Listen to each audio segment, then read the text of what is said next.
Charleston, eu estou de férias, estou aqui num resort em Aquiraz, mas eu acho tão importante o evento que eu não pude me furtar a participar com vocês, viu?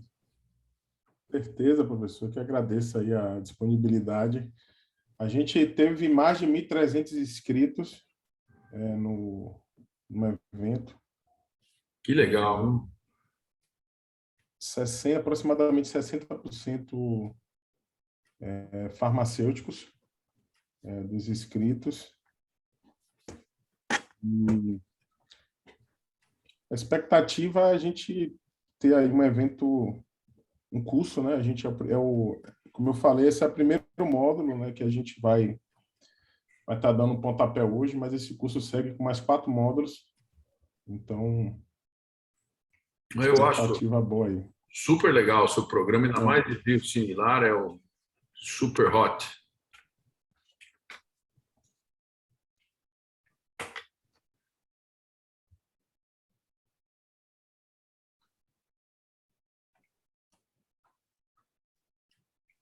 Já tem 203 participantes, incrível como vocês são engajados, viu?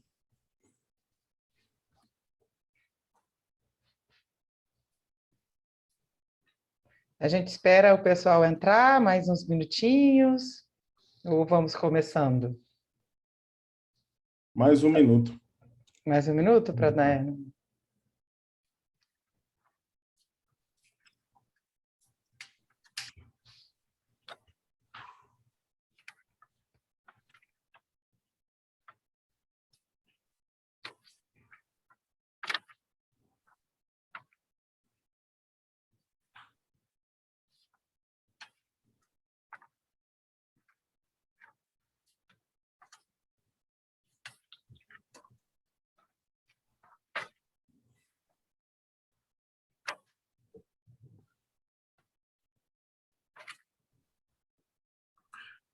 Charlton, enquanto a gente espera, vamos lá. Vamos lá.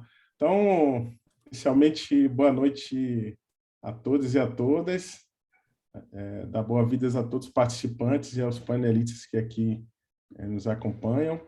Então, a Maili e o doutor Eduardo Ramaciotti. Também dar boas-vindas ao Marcelo Mafra para fará aí suas breves considerações. Então, com muita alegria que a gente dá início a essa segunda edição do Programa de Educação Continuada sobre o papel do farmacêutico no uso racional de biosimilares. Esse programa é iniciativa da Associação do Curso de Pós-Graduação em Medicina e Saúde com o Instituto Nacional de Ciência Farmacêutica e o portal Prática Clínica Farmacêutica, com apoio da Bion, apoio científico da Bion e da Sociedade Brasileira de Farmácia Hospitalar, SBRAF. Então, eu gostaria de fazer uma breve apresentação desse programa de educação continuada. Meu nome é Charleston Ribeiro, sou professor adjunto da Faculdade de Farmácia da Universidade Federal da Bahia e professor também da Universidade Estadual do Sudoeste da Bahia e farmacêutico do Hospital das Clínicas aqui também, do Hospital Universitário Professor de Gastanhos aqui na UFBA. Uma breve racional aqui, eu não vou me ater a maiores detalhes, mas porque a gente também disponibilizou dentro do nosso ambiente virtual de aprendizagem maiores informações sobre esse programa de educação continuada, mas é bom ressaltar que essa proposta de ensino de educação farmacêutica, ela parte justamente de uma necessidade e considerando o potencial do profissional farmacêutico, não só na avaliação dos riscos e benefícios relacionados aos biosimilares, mas, sobretudo, considerando esse potencial desse profissional um papel crucial na introdução e na adoção dos biosimilares no sistema único de saúde, sobretudo desenvolvendo aí soluções para as barreiras referentes à utilização. Então, a gente, apesar da expansão desses medicamentos no mercado nacional, a gente ainda tem muitos desafios em termos de iniciativas educacionais disponíveis. Então, essa iniciativa ela traz um recorte importante dos potenciais campos de atuação do profissional farmacêutico no âmbito dos biosimilares e à luz, sobretudo, dos aspectos regulatórios, à luz, sobretudo, do que a legislação traz sobre esses medicamentos e com relação à atuação desse profissional. Então, nesse sentido, acho que é válido ressaltar a importância. A Anvisa ela já considera, a partir dessa nota de esclarecimento, que a prática clínica, né, farmacêutica entre a prática clínica colaborativa de farmacêutico e pneumologista é, de fato, ou melhor dizendo, em médico, seja ele pneumologista, seja ele endócrino, seja lá qual for a especialidade, mas essa prática ela constitui aí um recurso aí fundamental para o processo de tomada de decisão no que tange aos biosimilares, especificadamente com relação à intercambiabilidade e substituição. Então, o próprio campo regulatório existente hoje no Brasil abre um leque de possibilidade de atuação dos profissionais farmacêuticos com esses medicamentos. Então, esse programa, como eu coloquei aqui, o objetivo inicial melhorar o nível de conhecimento dos profissionais sobre os medicamentos biosimilares com vista à promoção desses medicamentos. Então, a ideia é que, ao longo desses 5 módulos, faça um resgate, um overview sobre os biosimilares, partindo de conceitos básicos, mas também considerando os aspectos regulatórios, farmacoeconômicos e de prática, né, sobretudo no campo da farmacovigilância.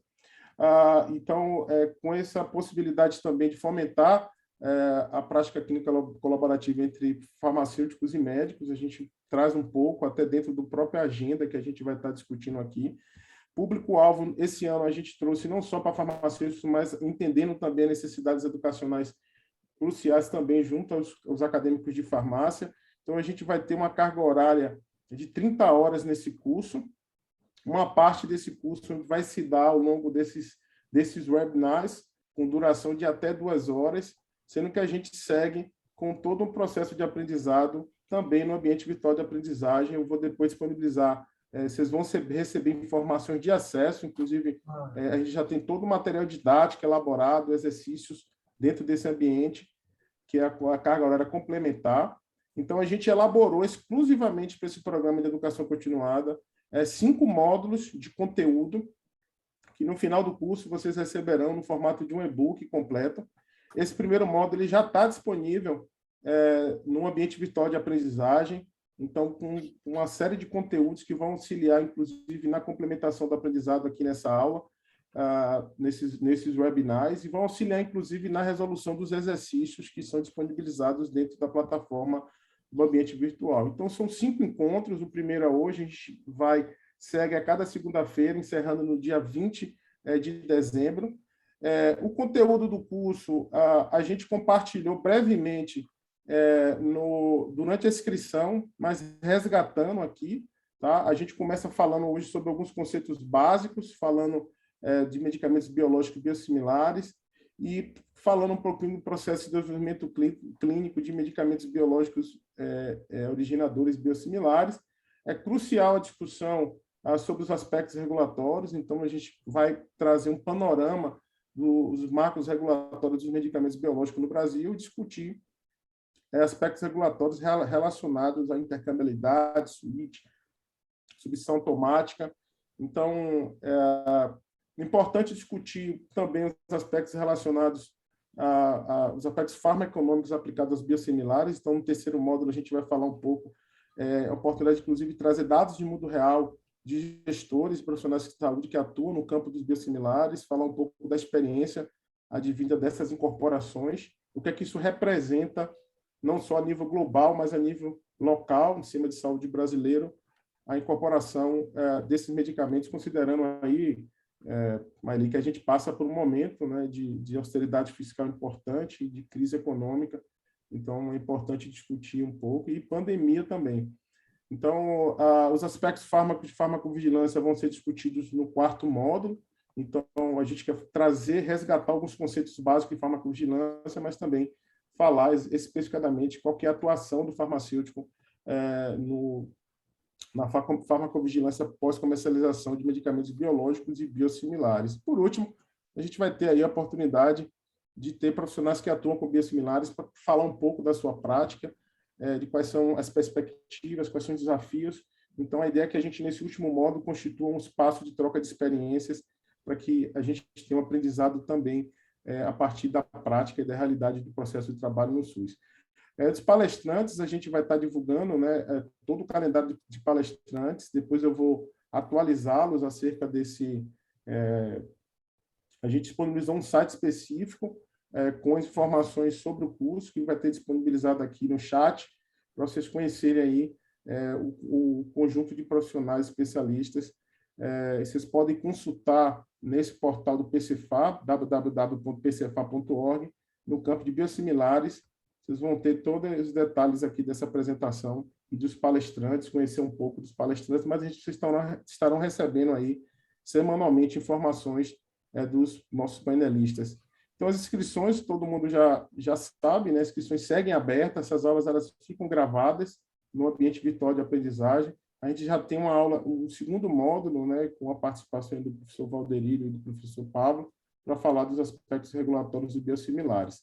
Então, eram essas minhas considerações iniciais.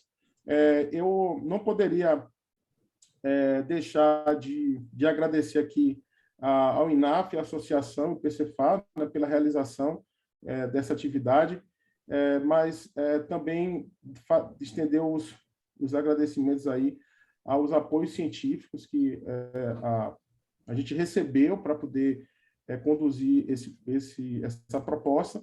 Então, eu desde já estendo aí meus agradecimentos à Bion, tá? Marcelo Mafra está aqui. Eu queria, Marcelo, que você desse as boas-vindas aqui a todos e a todas. E aqui, em nome da associação do PCFA e do INAF, queria agradecer a oportunidade de a gente ter uma segunda edição agora mais recheada de conteúdo e com um recorte aí de, sobretudo, multiprofissional, para que a gente possa, de fato, cada vez mais engajar os farmacêuticos nesse contexto, que é o contexto da prática clínica voltada para o uso racional de medicamentos biológicos e biosimilares. Então, eu vou passar a palavra para você, Marcelo. Maravilha. Professor Charles, então eu vou compartilhar aqui rapidamente também alguns slides, só para me auxiliar aqui. Vocês me ouvem bem? Sim, ouvimos. Maravilha. Então, tá joia. Bom, pessoal, então, também gostaria, né, em nome da Bion, eu sou Marcelo Mafra, sou gerente de marketing, em nome da Bion, agradeço imensamente a iniciativa do INAF e das demais instituições, PCFAR, associação, especialmente o apoio da SBRAF, que é muitíssimo importante para a gente, e como o professor Charleston falou, né, uma segunda rodada, e não menos importante, com foco no papel do farmacêutico no uso racional de biosimilares, né? Então, gostaria rapidamente de, acredito eu, muita gente não conhece ainda a própria Bion, então falar rápido sobre a empresa.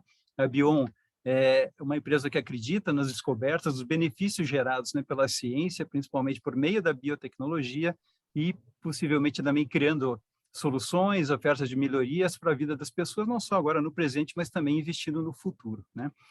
O nosso DNA, em termos de valores, é desenvolver, produzir e comercializar biomedicamentos, né, sempre com a pegada de acesso, né, levando os melhores tratamentos cada vez a maior número de pessoas, com a visão também de ser reconhecida como uma empresa de pesquisa, de produção e comercialização, não só de biomedicamentos, biosimilares e bioinovadores. E a questão de estar presente na Bovespa é muito importante. É a primeira empresa brasileira de biotecnologia listada na Bolsa, e isso traz para a gente exatamente a questão de critérios de transparência, de credibilidade e de posicionamento no mercado. Não vou, obviamente, né, contar toda a história aqui da Bion, mas na linha do tempo é importante só falar para vocês, senhoras e senhores, que é uma empresa... Permita-me interromper, porque a apresentação não está no módulo, não está no modo tela cheia. A gente está visualizando aqui ela... Foi agora? Será não? Aperta F5, Mafra. F5. F5. Foi não. Quer tentar compartilhar novamente? Sim. Deixa eu interromper aqui, então. Compartilhar de novo.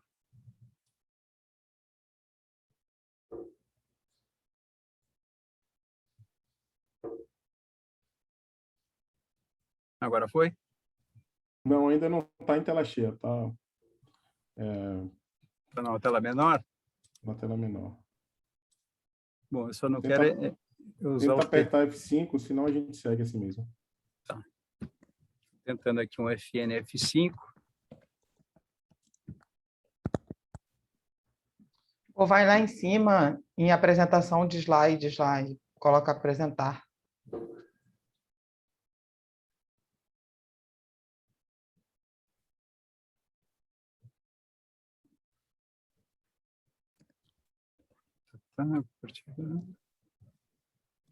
Alguém colocou aqui no chat que tem que apresentar, apertar F5 antes de compartilhar. Já tem que estar em tela cheia quando compartilhar. Vamos tentar aqui mais uma vez, senão a gente segue sem os slides mesmo. Foi ou não? Não. Não? Tá. Mas vocês enxergam pequeno, pelo menos? Não? A gente enxerga, você só vai ter que ir clicando em cada um deles aqui nessa barrinha lateral, para eles irem mudando. Entendi. Você... Compartilhando.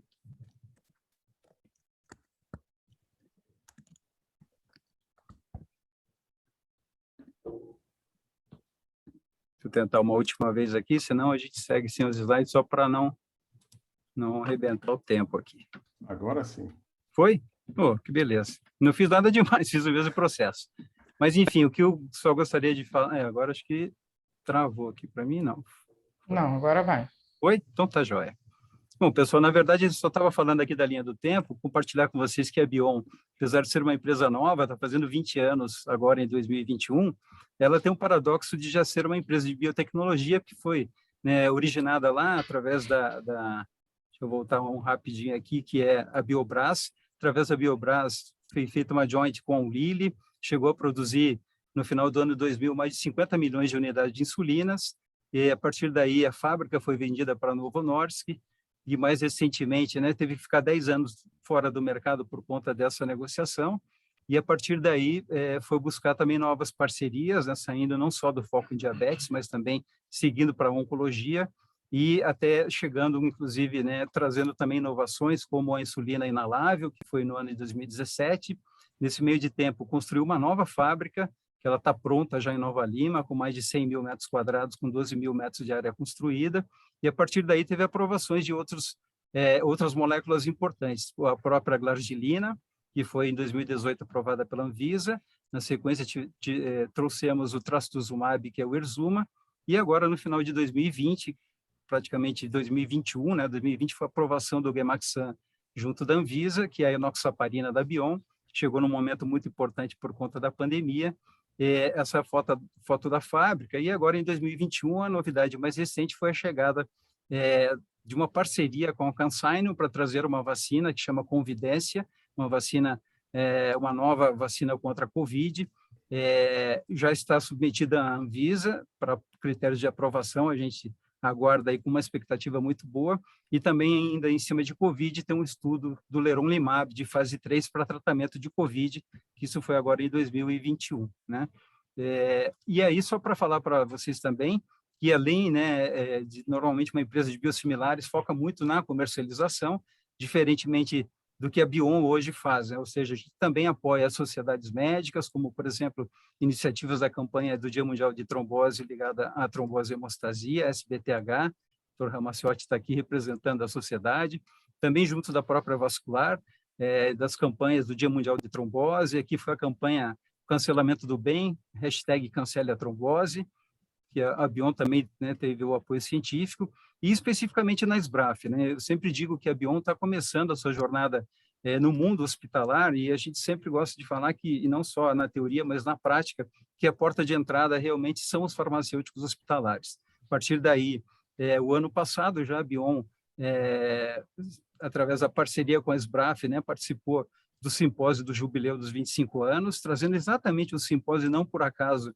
trazendo a própria Maeli, do Dr. Ramaciotti, trazendo exatamente a discussão de hoje, né, o uso racional dos medicamentos biológicos versus biosimilares, e aí a gente ficou até perguntando, poxa, mas será que precisa falar isso de novo? Tomamos a decisão agora no Congresso da SBRAF 2021 de também levar esse tema, né, nesse caso menos não é mais, então, trouxemos de novo a doutora Maeli, doutor Ramaciotti, para aí sim também trazer a experiência de 2020 para 2021, no sentido de insights, de experiências e o que aconteceu nesse contexto de gestão de biosimilar versus biológicos, né?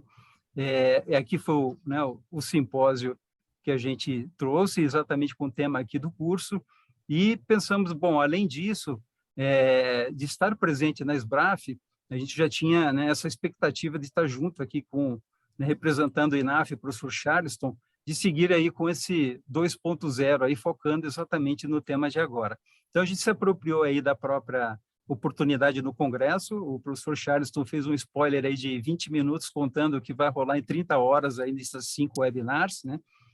Através de um vídeo que ficou rodando durante o dia inteiro no Congresso, explicando exatamente o que o professor trouxe há pouco, e também nos apropriamos, não só por conta do curso, mas a gente está muito forte também nas redes sociais, principalmente no LinkedIn, que traz a possibilidade de interagir com profissionais de saúde, mas também, né, as outras redes, né, como o próprio Instagram e também o próprio Facebook, né?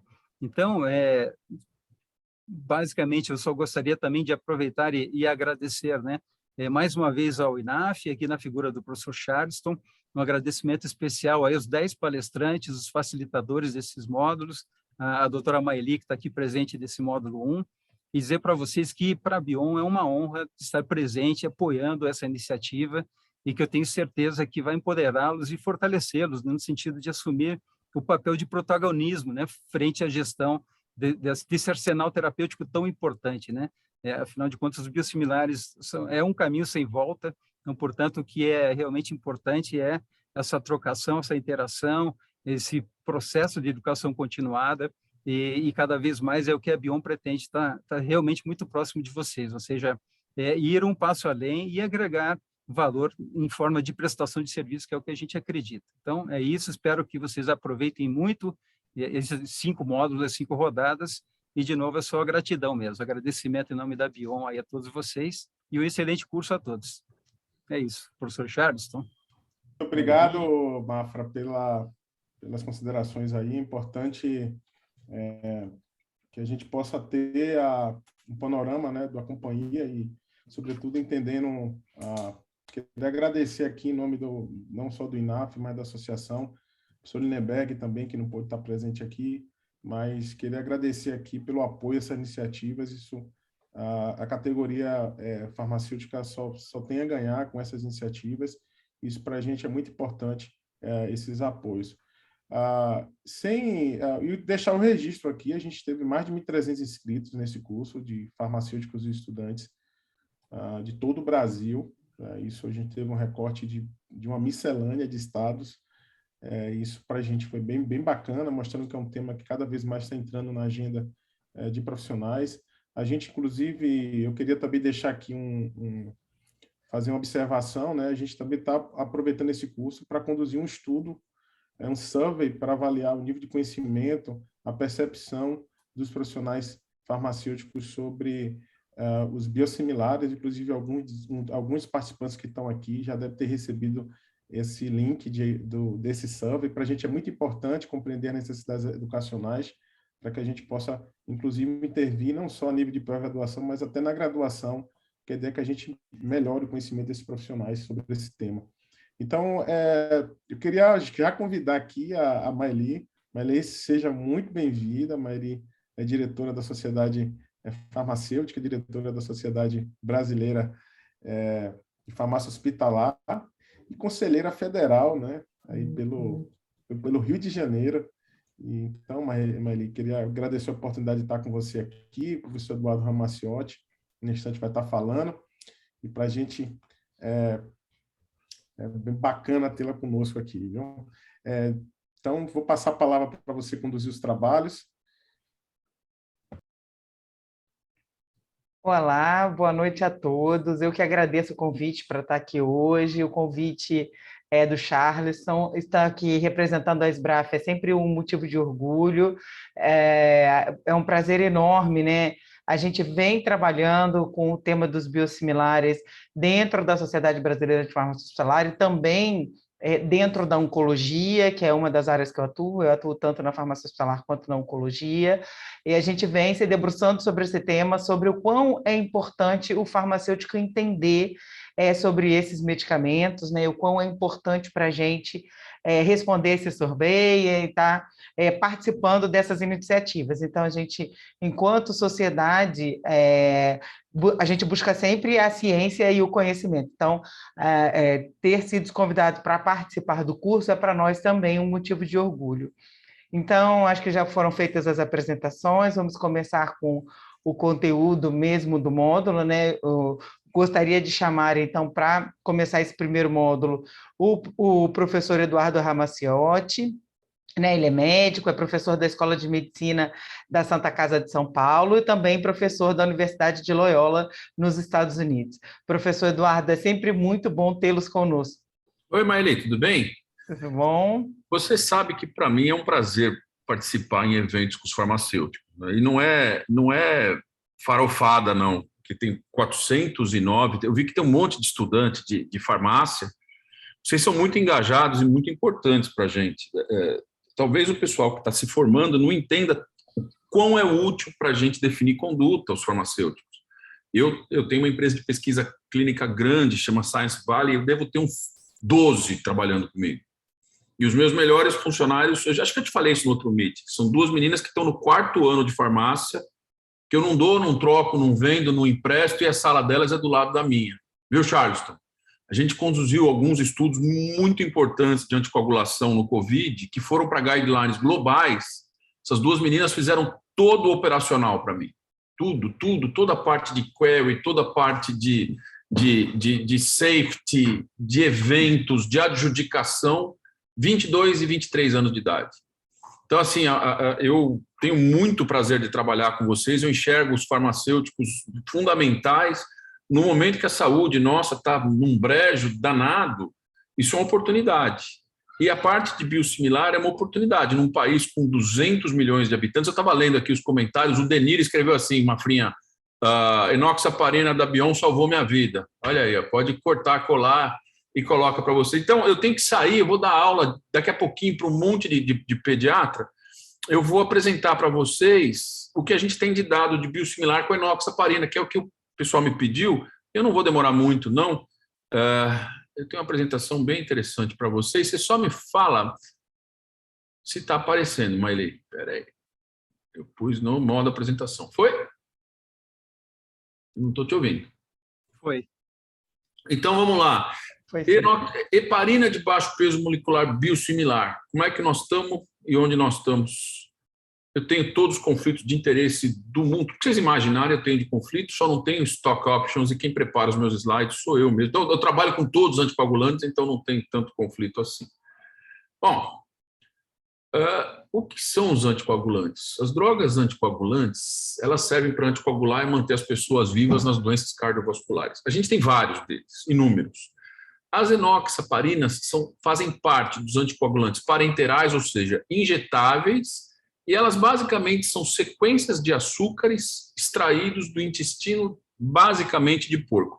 Antigamente a gente usava de boi, a potência é um pouco menor, e hoje o mundo inteiro extrai enoxaparina do porquinho. Existem outras fontes alternativas, mas o que está no mercado hoje são as heparinas de baixo peso molecular, que nada mais são do que heparinas, açúcares, cadeias de açúcar extraídas do intestino de porco. A gente tem um monte deles.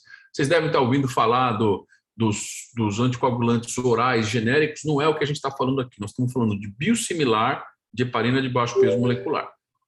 Bom, nós publicamos isso aqui na Nature. Fiquei super feliz, Maeli, Nature. E a gente publicou numa página só todas as indicações para os anticoagulantes. Eles servem para tudo em medicina cardiovascular. Para prevenção de AVC isquêmico, para síndrome coronariana aguda, doença arterial coronariana, doença arterial periférica, prótese mecânica valvular, profilaxia e tratamento do tromboembolismo venoso, super frequente, super usado, cirurgia cardíaca aberta, procedimentos endovasculares, hemodiálise, trombofilia e AVC isquêmico. Todas as doenças que matam, cardiovasculares, as que mais matam no mundo, morrem 23 milhões de pessoas por ano dessas doenças, precisam de anticoagulantes. Então, é desnecessário dizer que todo farmacêutico vai ouvir falar da enoxaparina. E olha a quantidade de combinação que a gente pode ter entre anticoagulante, antiplaquetário, oral e injetável. mais ou menos 2,8 milhões de permutações. É impossível para o médico entender isso tudo. Daí, a primeira parte de participação da farmácia hospitalar é com dose e com controle de qualidade dessa medicação. É impossível um médico que está atendendo os doentes conhecer todas as doses e entender de tudo que a gente está discutindo aqui. Eu estou falando só de enoxaparina e essas são as combinações que a gente pode ter com os anticoagulantes. O que é heparina e por que chama heparina? Ela chama heparina porque foi um estudante de medicina que descobriu e ele extraiu esse açúcar do fígado de cachorro, lá na Johns Hopkins, isso há muito tempo atrás, né? E ela é um composto, é um oligosacarídeo, né, completamente heterogêneo, que é extraído de várias partes biológicas, por isso que ele é biológico, ele é extraído ou de pulmão de boi, ou do intestino de boi, ou do intestino de porco, ou intestino de outros animais, mas é uma cadeia composta de oligosacarídeos de vários tamanhos. Essa é a heparina. E ela atua no corpo por causa de 5 açúcares que se chama pentasacarídeos. São 5 açúcares da molécula dela que se ligam a uma proteína chamada antitrombina, que bloqueia o fator 10 e o fator 2. Então, é um mecanismo indireto de 5 açucarzinhos de uma cadeia gigante. Quem descobriu foi o MacLean, o professor dele era o Howell, que tentou roubar a ideia, isso em 1916, e depois o Jacques foi o cara que ficou intermediando essa discussão toda, mas no fim, quem ajudou de fato a purificar a heparina foram esses caras fantásticos, o Best e Benting, lá no Canadá, e esses são os caras que extraíram do pâncreas de porco insulina. Esse laboratório aqui, eu fui conhecer lá no Canadá, é o laboratório do Benting, que conseguiu purificar de verdade a heparina, mais ou menos na mesma época que a insulina foi purificada. Então, são produtos biológicos que são extraídos de animais. Então, enoxaparina é absolutamente biológica. E ela é produzida desse jeito estranho, né? Você tira o intestino, essa polpa é extraída, depois é aquecida e depois ela é colocada num tanque com álcool, com resina. É um processo complicado, depois separada com álcool, mas no final o produto tem que ser muito bem purificado e muito bem feito para que a gente tenha um produto que funcione nessa característica que é se ligar ao pentasacarídeo, como mostrei para vocês. Para vocês terem uma ideia, a complexidade de se produzir uma enoxaparina, para produzir uma enoxa de 40 miligramas precisa de um porquinho. Para produzir a de 100, 2 porquinhos e meio. São mortos na China, para produzir enoxaparina, 1 bilhão de porcos por mês. Curiosamente, o Gemaxan vem de porco da Itália, o que ajuda muito, porque com essa crise toda, faltou porco chinês para produzir enoxaparina. Eu vi que o David Denner escreveu aí que o Gemaxan salvou a vida dele. Ainda bem que o pessoal trouxe, porque faltou muito na pandemia para a gente. E o que ela é? Ela é um produto da fracionização e despolimerização da heparina, que tem a cadeia longa, de mais ou menos 15 Daltons. Quando você quebra, você fica com vários segmentos pequenininhos e alguns deles têm a cadeia pentasacarídeo. E aí a relação de bloqueio anti-10, anti-2 sobe, e com a enoxaparina essa relação é 4. Com a heparina não fracionada é 1. Então isso é muito básico e muito interessante. A gente já tem várias de marca no mundo. Lovenox, que é o Clexane aqui no Brasil, que é a da Sanofi, que é a heparina padrão, é a inovadora, mas existem várias inovadoras produzidas com outras técnicas no mundo. Fragmin a gente tinha no Brasil, não tem mais. Fraxiparina a gente tinha no Brasil, não tem mais. E essas outras 3, Inorep, Clivarina e Zibora, a gente nunca teve aqui no Brasil. De marca hoje, só o Clexane, que é o Lovenox. E a gente tem algumas cópias, que a Maeli fala melhor que eu, e algumas biosimilares que levam em consideração uma parte regulatória mais intensa para poder aprovar. A gente tem vários delas, nós chegamos a ter alguns aprovados, depois desaprovados. Aqui no Brasil, hoje eu vou mostrar para vocês o que a gente tem. Eu fico muito confortável em falar disso, porque provavelmente meu grupo lá da Loyola foi o que mais publicou no mundo em termos de comparação entre genérico, biosimilar e de marca. Nós testamos tudo que vocês imaginaram, a gente começou testando imunogenicidade, que é o que o FDA pedia, e nós mostramos que o Cutenox, por exemplo, não tinha variação de imunogenicidade, estudo grande, a gente colocou 220 doentes, isso foi 12 ou 14 anos atrás, a gente já trabalhava com estudo clínico mostrando que elas eram muito parecidas. Depois eu tive a oportunidade de testar numa época que não tinha lei de biosimilar aqui no Brasil, o Versa, que é da Eurofarma. Nós testamos também ineditamente em 200 pacientes para profilaxia de TVP, e nós mostramos com estudo clínico que não tinha diferença para essa indicação profilaxia de TVP entre esse produto, que não era biosimilar na época, nem tinha essa lei, com relação ao Clexane. Depois, nós tivemos a oportunidade de fazer essa coisa incrível que é ressonância eletromagnética das moléculas, e é incrível como o biosimilar se parece muito com o produto de marca, e é difícil você definir se ele é cópia, se ele não é, dada a similaridade que a gente acaba vendo nesses produtos. Então, quando a gente olha para essas enoxaparinas, olha a curva de ressonância aqui, olha átomo por átomo, molécula por molécula, como elas são parecidas. Depois nós testamos uma da Cristália, que é o Enocris, que acabou não vindo para o Brasil por uma questão estratégica, o pessoal não conseguiu comprar, mas, de novo, em estudo clínico, a gente mostrou que funcionava absolutamente igual em eficácia e segurança. Bom, no Brasil, agora a gente tem 2 biosimilares, a Maeli sabe muito mais que eu qual que é o regulatório disso. Um é da Cristália, é o Heparinox. Eu tive a oportunidade de fazer alguns testes de laboratório com ela lá na Loyola, absolutamente igual à de marca. E agora a turminha da Bion trouxe o Gemaxan. O Gemaxan é uma heparina italiana, é uma parceria, Mafra, você me corrija se eu estiver errado, mas é de um laboratório chamado Italfármaco, que produz na Itália, não na China, uma enoxaparina de muito alta qualidade. A gente já conhece, ela já foi testada na Loyola, as curvas de ressonância são absolutamente idênticas, ela é muito confiável e ela veio como biosimilar, seguindo o regulatório para biosimilar. Ela tem todas as indicações aqui no Brasil, com apresentações de 20, 40, 60, 80 e 100 miligramas, está aí a caixinha dela. E está aqui a carinha nova, o X do Gemaxan era verde e vermelho lá na Itália, agora é de ladinho, né, Maf? Uma questão de marketing, mas o nome é Gemaxan. Eu acredito que durante a pandemia serviu a vários hospitais, chegou a vir com bula até, nem traduzida, dada a correria que a gente precisou trazer essas heparinas, mas a qualidade dela é muito boa e do ponto de vista regulatório ela entrou como biosimilar. A gente tem a de referência, então, no Brasil, que é o Clexane. A gente tem cópia de marca, esse termo que eu estava procurando, Mafra, o Versa, que foi da Eurofarma. O Enoxalor eu não conheço, nunca testei. O Cutenox, ele é bom, a gente já testou. E agora, com essa regra nova de aprovação, o Heparinox da Cristália e o Gemaxan da Bion, que são absolutamente úteis. Eu faço uma pausa aqui. Alguns de vocês devem ver algumas aulas minhas. Eu tomo muito cuidado com genérico anticoagulante.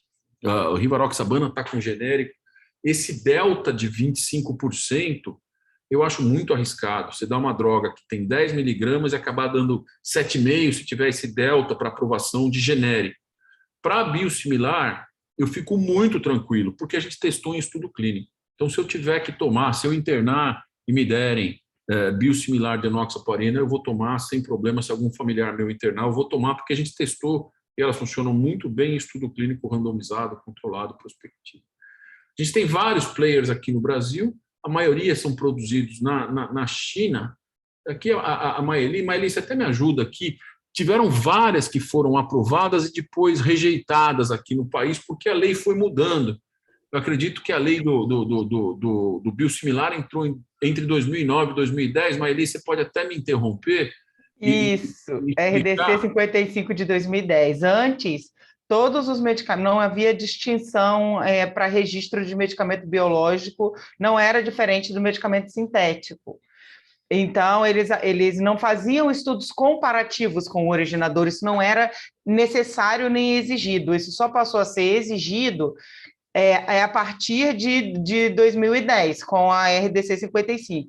Então, nós temos no mercado enoxaparinas que têm indicações diferentes, que elas não fizeram nenhum tipo de estudo comparador, né? Elas apresentaram seus próprios estudos por uma via individual. Então, é importante a gente entender que os biosimilares, eles fazem estudos comparativos, inclusive ensaios clínicos de imunogenicidade, comparativos com aquele biológico inovador.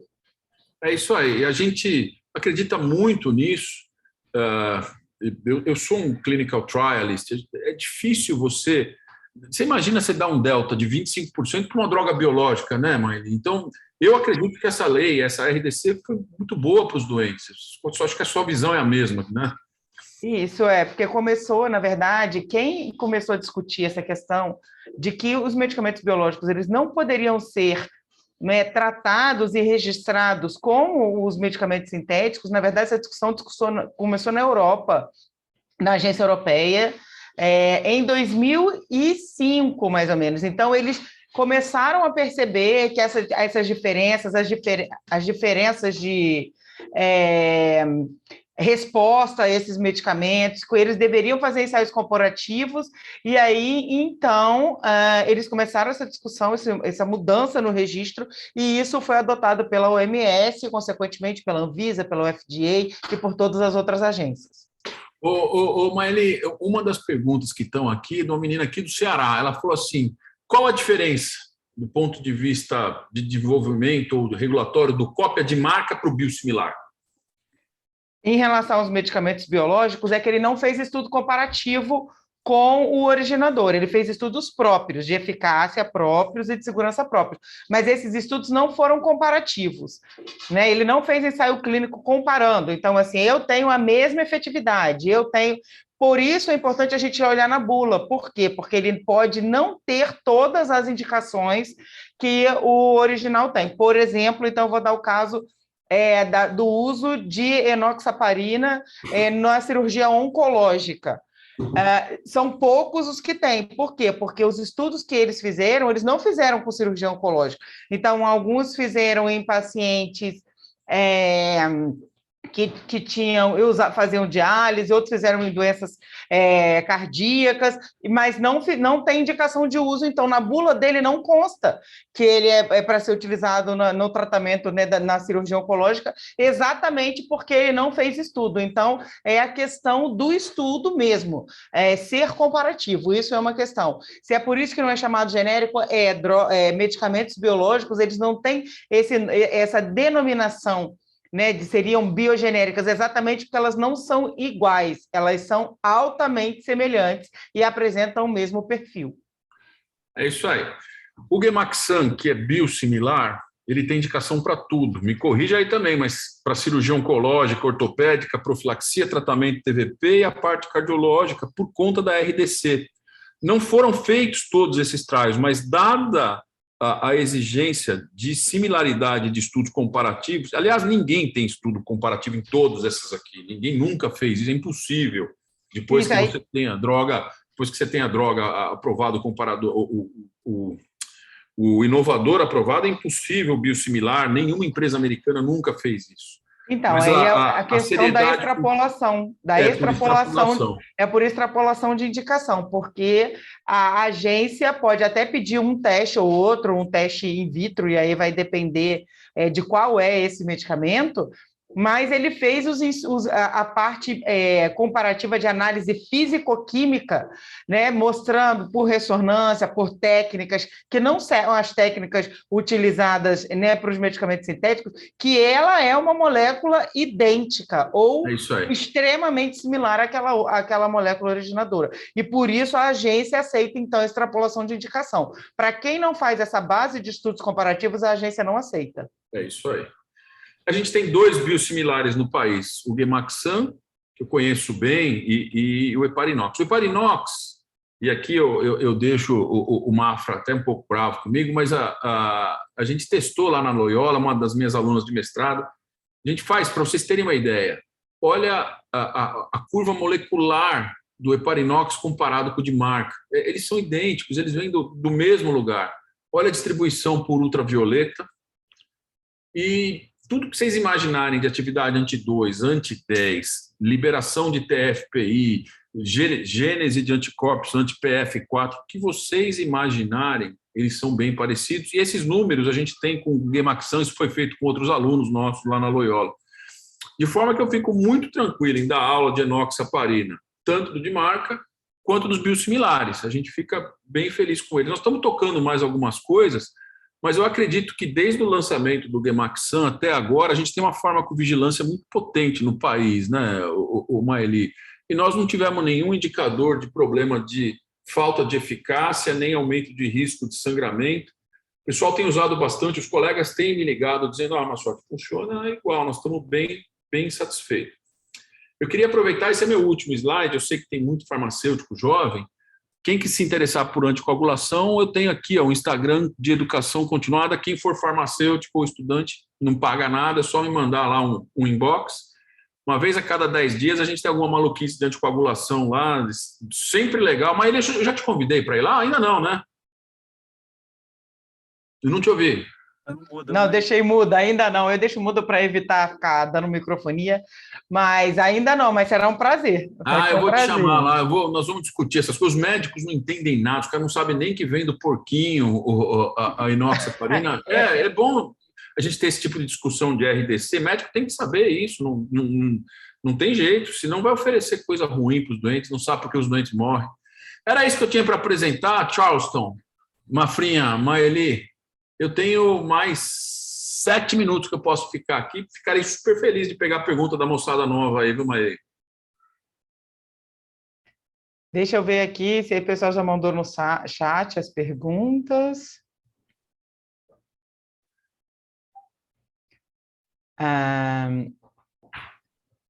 Aí a gente tem algumas perguntas, assim. Algumas aqui em relação à oncologia, eu posso tentar responder depois, mas uma pergunta é sobre a intercambiabilidade, se pode trocar um por outro. Essa é uma pergunta bastante interessante, se eu puder responder. Posso? Primeiro, eu só vi uma coisa aqui, é improvável que a molécula seja idêntica, mas ela é absurdamente idêntica, viu? Acho que eu não consigo ver quem que perguntou, mas você olhando as curvas de ressonância, a gente pode dizer que elas têm até aquele fingerprint, 1,6, anidro, é impressionantemente idêntica, porque eu acho que são 20 milhões de evolução para fazer heparina, e quando elas saem bem iguais. Não é bom intercambiar, não é bom intercambiar, a não ser que seja de enoxaparina para enoxaparina. A gente sugere não fazer intercâmbio, por exemplo, de fraxiparina para enoxaparina. Se não tiver jeito, pode fazer o intercâmbio. Não é ideal. O ideal é que não seja feito. Começou com uma, vai com essa uma até o final do tratamento. Tá? Doutor Eduardo, qual a sua vivência com o uso de heparina derivada bovina em pacientes com Covid? Já tivemos momento de desabastecimento da suína no Brasil. Então, Pamela, a gente não tem bovina mais aqui. A gente tinha bovina na época do Liquemine. Eu sou do tempo do Liquemine, era bovina, ela era boa, mas ela tem 20% a menos de potência e ela saiu do mercado, a Roche tirou, por conta do risco da doença da vaca louca. E daquele tempo para cá, nós não temos nenhuma bovina mais no Brasil. Quem produz aqui no Brasil bovina, produz o API, que é o IFA, e exporta para o mercado muçulmano, que não pode usar a heparina de porco. Olha que coisa doida, mas alguns países muçulmanos ou usa a bovina ou usa a suína, que é a halal, tem que ser benzida pelos imãs deles. A gente não tem mais bovina aqui no Brasil, nós não temos experiência nenhuma com a bovina em Covid, tá? Deixa eu ver aqui, eu tenho um monte de pergunta, né? O Eric está conversando. Existe alguma indicação de uso de enox CV? Não, Eric, é tudo subcutâneo. Já usando é melhor deixar no subcutâneo. Qual a alternativa de custo-benefício para a enoxaparina? Eu acho que as biosimilares aqui têm um preço melhor. O Mafra pode comentar, mas eu acho que é mais barato que a de marca. Biosimilar é o que chamamos de similares? Não, né, Maeli? Biosimilar tem que ser biológico, não é isso? Isso, é de medicamento biológico registrado pela RDC 55 pela via da comparabilidade. Né? O similar, ele é de um medicamento sintético, feito área sobre a curva, teste de bioequivalência e biodisponibilidade de uma molécula sintética, que é produzida por uma rota química, de síntese química, não é um medicamento biológico. O medicamento biológico ele é produzido a partir de uma célula. né? Então, ou derivado de células ou humanas ou de animais, como é o caso da heparina, né? Mas ele vem de um sistema biológico, não vem de uma síntese química. Aqui, ó, o rapaz coloca assim: sou residência em farmácia clínica na UEL. Eu não sei onde é o UEL. Ainda utilizamos derivada bovina manipulada. Putz, eu gostaria de dar uma olhada na potência, viu, Pamela, se for você, porque a bovina ela tem 20% a menos de atividade anti-10 e anti-2. Então, para você ajustar o tempo, o APTT, que é o TT, eu não sei, eu não conheço a sua, mas presta atenção na potência dela. Se você puder mandar para a gente aqui, eu tenho como testar para você. Deixa eu ver o que mais temos aqui, ó. O El é Londrina. Desculpa, eu não consigo saber tudo, viu, moçada? Versa e Clexane são intercambiáveis? Não é bom, não é melhor não, mas se não tiver jeito, às vezes acaba de um, e ainda mais na pandemia a gente acabou fazendo esse intercâmbio, mas não é o ideal. Existe indicação em bula de EV? Existe, mas ninguém usa. E é terrível, acredita em mim, nós já fizemos isso, circulação extracorpórea, hemodiálise, é melhor usar heparina não fracionada. Difícil usar inoxaparina em hemodiálise, é difícil ajustar, você não controla o TTPA, então em hemodiálise a gente pula para a heparina não fracionada. Tá? É por isso que a indicação, é por isso que a heparina não fracionada continua tendo as suas indicações, exatamente, continua sendo utilizada na prática clínica, né? Independente da enoxaparina e das outras heparinas de baixo peso terem demonstrado um perfil bom de farmacocinética de segurança, mas a heparina não fracionada ela tem as suas indicações.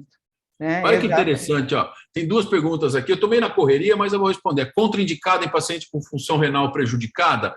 Veja, a gente ajusta a dose e o renal crônico que a gente mais usa é a heparina não fracionada, é a mais segura para o renal crônico. Esse é um dos grandes desafios da anticoagulação, é achar dialítico. Não dialítico, a gente ajusta a dose, em geral a gente corta na metade a dose para o não dialítico, e isso tem que tomar um cuidado danado. Quem for farmacêutico hospitalar tem que olhar o clearance de creatinina de todos esses doentes. Substituição de enoxa por rivaroxabana, a gente fez isso agora na pandemia para doente clínico, porque não tinha enoxaparina. Mas quando tiver indicação de parenteral, uso parenteral. Usa os DOACs para as indicações formais de DOACs. Não deixem o pessoal inventar. E os médicos, depois da invenção do WhatsApp, ficaram muito criativos em criar coisa com anticoagulante. O Clexane participa do peso PBM devido ao alto custo. Eu não sei o que é PBM. Você sabe o que é, Maili? Não sei. PBM deve ser alguma coisa. Não tem um tipo de AM que tem uma indicação de enoxaparina EV? Eu acho que não, viu? Mafra tem indicação EV para IAM? Eu acho que não, a gente usa tudo simultâneo, viu? O infarto com supra, você usa uma dose de bolos de 30 miligramas seguido da posologia de 1 miligrama por quilo, 12. Mas no infarto com supra, você usa uma dose em bolos de 30 intravenosa, e aí você segue com a dose de 1 miligrama por quilo a cada 12 horas. Mas só no infarto com supra, desnivelo do segmento ST. PBM é um clube de desconto, viu? Desculpa, o pessoal já explicou aqui. Pô, como eu gosto de trabalhar com os farmacêuticos, a gente aprende um monte aqui, ó. Programa de benefício de medicamento, PBM. Mas esses benefícios, normalmente, cada indústria desenvolve, né, em parceria com redes de farmácia. Então, por exemplo, a Bion pode ter o dela, a Sanofi o dela, a Eurofarma o dela, cada um ter o seu programa de benefícios, entendeu? Não necessariamente um programa que passe por vários laboratórios. A Risoleta pergunta assim, essa é a última que eu preciso sair mesmo. Risoleta fala assim, alguém já testou biosimilar em síndrome coronariana? Não, Risoleta, nós não testamos. Poucos estudos que a gente fez, foi nosso grupo lá, e eu trouxe para a TVP. Eu não sou cardiologista, a gente pensou em fazer isso, o custo de desenvolvimento desses estudos é muito alto, e com essa regra do biosimilar, nem nos Estados Unidos, nem a Momenta, nem a Tiva, que tem os biosimilares, fizeram estudos desse tipo. Tá? Ele é caro e dada a qualidade que a gente achou nas outras indicações, mais a farmacovigilância, acabou dispensando. Mafrinha, eu preciso sair, eu estou entrando lá no Cardiovascular Talks com um monte de pediatra, nós vamos discutir enoxaparina em criança. Charleston, foi um prazer participar aqui com você, viu? A gente é que agradece, doutor Eduardo, sempre um prazer ouvi-lo, é sempre bom ter um médico que nos incentive, assim, né, enquanto farmacêuticos, a gente ser reconhecido. Eu vou continuar por aqui, o doutor Eduardo, como disse, ele vai participar de um outro evento, mas eu vou deixar o Charleson falar também, mas depois eu posso tentar também ajudar aí nas respostas. Eu vou ser palestrante também no último módulo. Maile, você sabe responder tudo de enoxaparina, sabe mais que eu. Pode responder para a turma aí sem problema, viu? Charleston, estou indo nessa, preciso ir mesmo. Obrigado, tchau. professor Maciotti. Muito obrigado Grande pela abraço. participação. Tchau, Mafrinha. Tchau, um abraço, obrigado, professor. Tchau, um abraço. Então, como eu estava dizendo, eu vou passar a palavra para o Charleson agora. A gente vai continuar aqui para poder responder as perguntas. Eu vou estar exatamente no último módulo, falando da experiência na prática clínica do uso do biosimilar. Né? Aí já com um pouquinho de foco para a oncologia, mas eu tenho experiência no uso de biosimilar, tanto de enoxaparinas, quanto, que eu trabalho, né, em hospital, tanto de enoxaparinas, quanto de anticorpos monoclonais. E a gente vai conversar mais do que a gente faz na prática com esses medicamentos. Tá? Então, eu queria passar a palavra para o Charleson agora.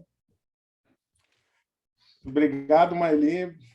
Professor Ramaciotti, como sempre, trazendo uma questão crucial nessa discussão, que é essa prática colaborativa. A gente não poderia abrir, né, com chave de ouro da melhor forma, trazendo esse bate-bola entre farmacêutico e médico, que é um elemento crucial que a gente, inclusive, Maile, quer fomentar aqui nesse programa, esse entrosamento, né, essa prática colaborativa, para que a gente, de fato, promova, né, não só acesso, mas o uso racional de biosimilares aqui no nosso Sistema Único de Saúde. Então, observe quanta oportunidade a gente tem aí. Só nessa abertura a gente viu o quanto a gente pode ajudar nos pacientes partindo dessa colaboração. Me coube aqui uma fala introdutória aqui no curso. A gente precisou trazer logo a fala do professor Ramaciotti, em virtude de uma agenda que o professor tem, mas me coube fazer aqui uma breve introdução. Obviamente que nesse primeiro momento nosso, a ideia é dar uma visão geral sobre esse universo. A gente vai voltar muito das discussões que foram colocadas aqui, vocês não se assustem, né? A gente teve aqui uma belíssima participação da Maile, que vai estar com a gente no último módulo, junto com o professor Ramaciotti, mas a gente vai estar, ao longo desses 5 módulos, revisitando uma série de temas e conceitos. A ideia nossa é trazer um conteúdo básico e acessível, construído de forma gradual ao longo desses 5 módulos. A gente vai ter uma agenda que se inicia aqui, mas outra que cada um de vocês vão dar continuidade através do ambiente virtual de aprendizagem. Inclusive, eu já até disponibilizei aí no bate-papo, vou apresentar aqui no final também as orientações de acesso a esse ambiente virtual de aprendizagem. Lá vocês vão ter acesso a exercícios, a uma série de materiais didáticos, leituras complementares. Então, grande parte, a maioria, todas as referências utilizadas por esse programa de educação continuada estarão disponíveis.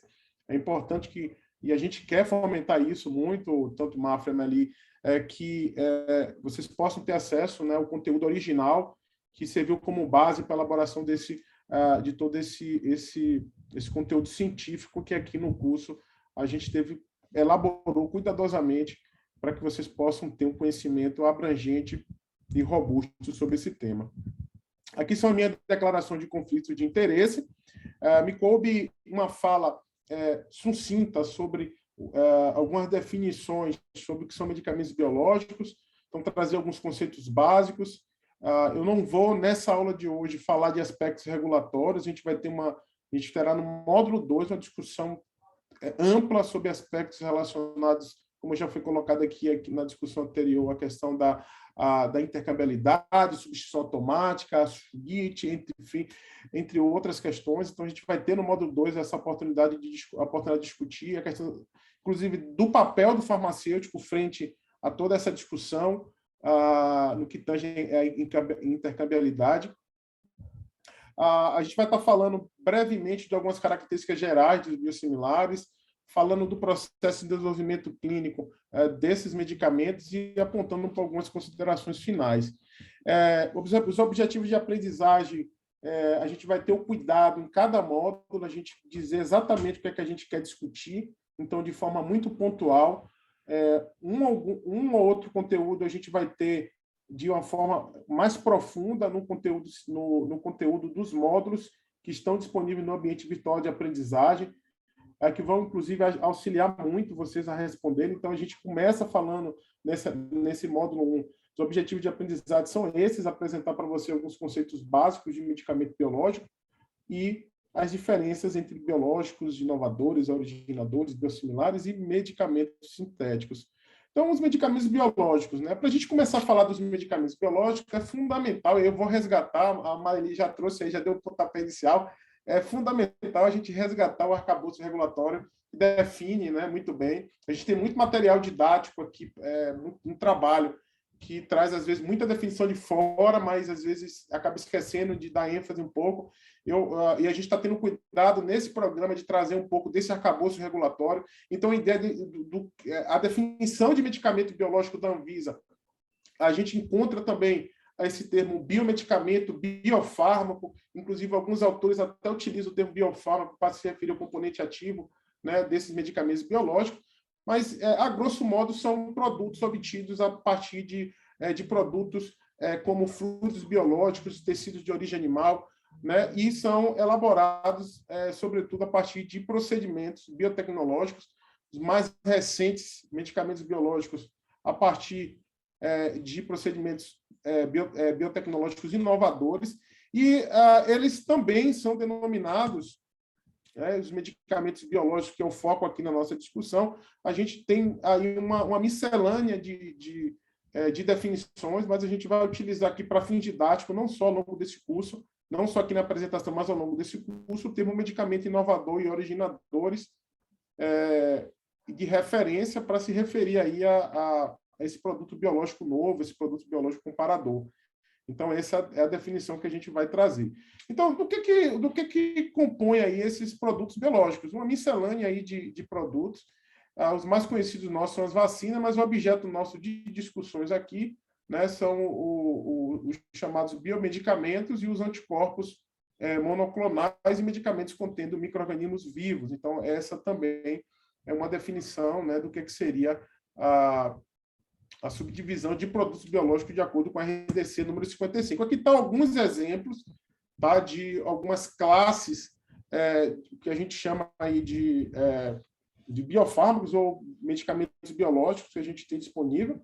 Tá? Os mais conhecidos são os anticorpos monoclonais, então um arsenal terapêutico aí importantíssimo. Para quem trabalha no âmbito do componente especializado da ciência farmacêutica, a gente tem uma série de terapêuticos que são importantes no tratamento de uma série de doenças, que, sobretudo, doenças crônicas degenerativas, seja ela no campo da psoríase, da doença de Crohn, da própria oncologia, mas ele trouxe aqui alguns exemplos bem interessantes. Então, são diversas áreas terapêuticas que hoje a gente já tem medicamento biológico. A doença pulmonar, as doenças respiratórias crônicas, por exemplo, ao exemplo da asma, por exemplo, a gente já tem, inclusive, biológicos incorporados no âmbito do SUS, né? O omalizumab é um deles, e, sobretudo, também para condições agudas, né? O próprio acidente vascular cerebral, por exemplo, também é outra condição importante. Então, sem sombra de dúvidas, os medicamentos biológicos representam aí um avanço terapêutico importante, sobretudo no que diz respeito a ser medicamentos com alvos terapêuticos inovadores. Isso é extraordinário, isso proporcionou aí um manejo, um controle de uma série de condições graves, e isso é um universo que o farmacêutico precisa, de fato, conhecer. E o que seriam esses medicamentos biosimilares, né? Como a Marili já trouxe aqui inicialmente, nosso foco aqui é dos medicamentos biosimilares, ou seja, aqueles medicamentos, de acordo com a Agência Nacional de Vigilância Sanitária, são medicamentos registrados pela via de desenvolvimento por comparabilidade. Então, a Anvisa, inclusive, publicou uma nota onde no campo regulatório a gente não tem esse termo biosimilar. Tá? A gente tem o produto biológico registrado pela via de desenvolvimento por comparabilidade, que é o biosimilar. Tá? Acho que isso é um ponto também que é importante a gente deixar. É claro que a gente não vai falar dos medicamentos registrados por outras vias, né, que não é o foco aqui nessa discussão, mas a gente também tem aí, vocês vão encontrar aí uma série de outras definições sobre medicamentos biosimilares. Tá? Cada agência regulatória traz, né, uma definição. Uma delas que a gente utiliza muito é essa que trata aqui dos medicamentos, o medicamento biológico, né, que tem uma alta similaridade com relação ao produto de referência, sem diferenças que a gente chama de diferenças clinicamente significantes, ou seja, são diferenças, não são produtos idênticos, são altamente semelhantes, mas só que essa diferença que existe, ela é mínima e não é suficiente para ter impacto clínico, principalmente a nível de segurança e atividade do ponto de vista biológico na biofase. Então, aqui está um contexto, mas o que a gente vai estar falando, inclusive aí no próximo módulo, falando do biosimilar como esse produto de registro pela via de desenvolvimento por comparabilidade. Tá? Então, vamos partir aqui para outra discussão. Então, biosimilar, nada mais, nada menos que um produto biológico, né? Primeira característica, ele é produzido a partir de organismos vivos, como todo e qualquer produto biológico. Um detalhe importante, e aí é importante que a gente chamar a atenção, é a questão da complexidade de um produto como um produto biológico, um biosimilar. É uma estrutura complexa, né? São macromoléculas. Eu vou voltar aqui. Só para a gente ter uma ideia, em termos comparativos, comparando, por exemplo, um anticorpo monoclonal, que é um medicamento biológico, né, ou biosimilar também, com o ácido acetilsalicílico, a famosa aspirina, a gente pode visivelmente ver a diferença e entender um pouco, não só a nível de tamanho, mas, sobretudo, de complexidade, de tamanho de átomos, mas também nível de complexidade. Então, a comparação molecular dá para a gente informações cruciais. Essas informações, se a gente for comparar em termos de complexidade, a gente diria que a aspirina, por exemplo, que é um produto proveniente da química orgânica sintética, um medicamento sintético, seria um bote, e um anticorpo monoclonal desse, por exemplo, né, seria um transatlântico aí. Então, só para a gente ter ideia, né, em termos comparativos, do que seria essa complexidade. Essa complexidade ela tem algumas implicações. Nessa análise comparativa aqui, a gente pode entender, por exemplo, né, que esses medicamentos eles possuem, os fármacos sintéticos, eles são provenientes da síntese química, os biofármacos de processos biotecnológicos. Então, essa estrutura complexa, de fato, repercute também numa série de questões, sobretudo a questão da questão da estabilidade. Então, geralmente, os fármacos sintéticos têm uma estabilidade considerável, que não se repercute aí para os medicamentos biológicos. Então, por isso a necessidade do farmacêutico ter todo um acompanhamento, né, sobretudo com relação da estabilidade desses medicamentos. A questão da imunogenicidade, né, que são as reações com alérgico que pode surgir em decorrência do uso desses medicamentos, são muito pouco frequentes, são raros nos fármacos sintéticos, mas que apresentam uma certa importância aí no que tange aos medicamentos biológicos. Então, em síntese, o fármaco sintético, quando a patente dele expira, a gente tem a origem do medicamento genérico, e no caso dos medicamentos biológicos, os biofármacos de referência originadores, a gente tem aí os biosimilares, que são cópias regulamentadas dos biológicos de referência. Então, essa é, inclusive, a definição mais abrangente que se tem sobre os medicamentos biosimilares. Então, essa complexidade também tem impacto num elemento crucial, que é a questão da via de administração. Então, de uma forma geral, os medicamentos biológicos e biosimilares são produtos administrados pela via subcutânea, por via endovenosa. Então, são estruturas complexas e possíveis, né, de serem de atingir a biofase a partir da via gastrointestinal. Então, isso é uma característica muito relacionada a particularidades de características funcionais que têm impacto em aspectos, principalmente do ponto de vista farmacocinético. Um elemento crucial, né, como todo e qualquer produto biológico, então é necessário que todo o processo de produção desse medicamento e desenvolvimento seja monitorado de perto pelas agências regulatórias, até com o intuito, né, de se ter uma garantia aí da qualidade desses medicamentos. Então, outra discussão também com relação ao biosimilar é que ele é bastante semelhante ao produto biológico de referência, mas não é idêntico, tá? Então, existe um elemento fundamental no processo de desenvolvimento dos biológicos, que é a questão dos biosimilares, que é avaliada pelas agências regulatórias, que é o grau de pureza, né? Essa complexidade estrutural, molecular, o professor Ramaciotti trouxe aí, e eu fiquei bem surpreso, né? Como eu venho da química orgânica sintética, inclusive, foi minha base de formação, e ele trouxe ali alguns espectros de ressonância, que é nada mais, nada menos do que um recurso, né, que as agências regulatórias e os fabricantes utilizam para avaliar o grau de semelhança do ponto de vista molecular do biológico originador comparado, do biosimilar comparado ao seu biológico originador. Então, isso são recursos importantes, esse comparativo se dá através de uma série de provas, inclusive utilizando métodos físicos, como a própria ressonância magnética nuclear que foi colocada aqui.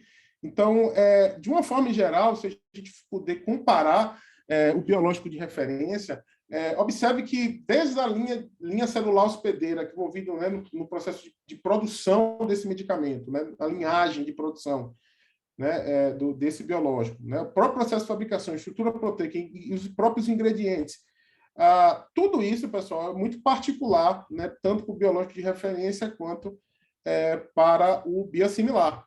Tá? O que eles têm em comum é o quê? São basicamente dois elementos aí cruciais, que é o mecanismo de ação e essa sequência, algumas sequências específicas de aminoácidos, que são os que a gente chama dos grupos farmacofóros, que a gente estudou química farmacêutica aqui, talvez saiba o que eu estou falando, ou seja, são os grupos que têm que interagem, né, que faz interação com os alvos terapêuticos. Então, essa sequência de aminoácidos que está relacionada ao mecanismo de ação do medicamento, que está relacionado à interação principal para ter a interação principal com o alvo terapêutico, para ter a ação terapêutica necessária, elas são comuns. Então, todo o processo de desenvolvimento, ele existe, sobretudo, comparando, né, garantindo a qualidade desse processo aí, destacados que podem ser diferentes, né, como o próprio processo de fabricação de um biológico de referência comparado a um biológico, a um medicamento biosimilar. E isso, de fato, tem que ser controlado para que isso não tenha, como vocês podem ver aí, né, diferenças em termos de bioatividade, seja aspectos de eficácia, quanto também de segurança. Então, isso é o papel, inclusive, que as agências têm de conduzir uma série de estudos, né? Então, essa diferença que aqui foi demonstrada nesse slide anterior, né? Deixa eu voltar aqui. Então, existem diferenças, isso precisa estar claro para todo mundo, a gente precisa entender. Não dá para a gente considerar, né, que um medicamento biológico ele é idêntico ao biológico de referência, é idêntico ao biosimilar. Observe a diferença que tem, diversos fatores que podem influenciar, né, e de fato, mas quando a gente tem um processo de registro, o medicamento ele é registrado pela via da comparabilidade, através dos exercícios de comparabilidade, como um medicamento biosimilar, o desafio principal em que as agências regulatórias buscam, né, é que essas diferenças elas não sejam suficientes para ter repercussões clinicamente significantes, né, do biosimilar comparado ao biológico de referência. E para que isso aconteça, é lançado mão de uma série de parâmetros, de uma série de provas, né, não só do ponto de vista farmacocinético, em alguns casos, né, a gente tem aí até alguns estudos farmacodinâmicos, mas não são comuns. Então, as análises de PK/PD é uma etapa crucial e robusta né, no processo de desenvolvimento dos medicamentos biosimilares, então com foco, sobretudo, em garantir a qualidade. Então, um parâmetro também crucial é a avaliação dos aspectos de segurança, então o nível de immunogenicidade ele é avaliado. Essa avaliação ela se dá sob diversas óticas, sobretudo as análises in vitro, e os estudos clínicos necessários que o professor Eduardo Ramaciotti teve a oportunidade de apresentar aqui, né, dentro dessa abertura aqui, dessa brilhante abertura, alguns estudos clínicos de não inferioridade, que são os estudos pivotais, que são exigidos pelas agências regulatórias para registros desses medicamentos biosimilares. Então, de uma forma geral, esses medicamentos, como foram colocados aqui, né, os biosimilares, eles estão relacionados aí sim a uma via abreviada de registro, agora que inclui aí uma ampla comparação aí em termos não só estruturais, mas também funcionais, né, em relação ao biológico de referência. Então, esse foco, sobretudo, no que diz respeito às questões de qualidade, é crucial no processo de desenvolvimento desses medicamentos. Então, é importante chamar a atenção que essas variações elas podem existir, sim. O que não pode é essas variações ter repercussões clinicamente significantes. Então, e aí cabe às agências regulatórias controlar a extensão, né, dessa variação, né, que pode se dar até entre diferentes lotes de um mesmo fabricante, por exemplo, só para a gente ter ideia, né, dos fatores, né, da variabilidade e como o processo de produção tem que ser bem controlado e, de fato, o papel crucial não só das agências regulatórias, mas dos farmacêuticos, né, Maeli, que estão na ponta, monitorar, fazer a segurança após comercialização desses medicamentos é crucial para que a gente, de fato, tenha ampliação e o uso do acesso desses medicamentos.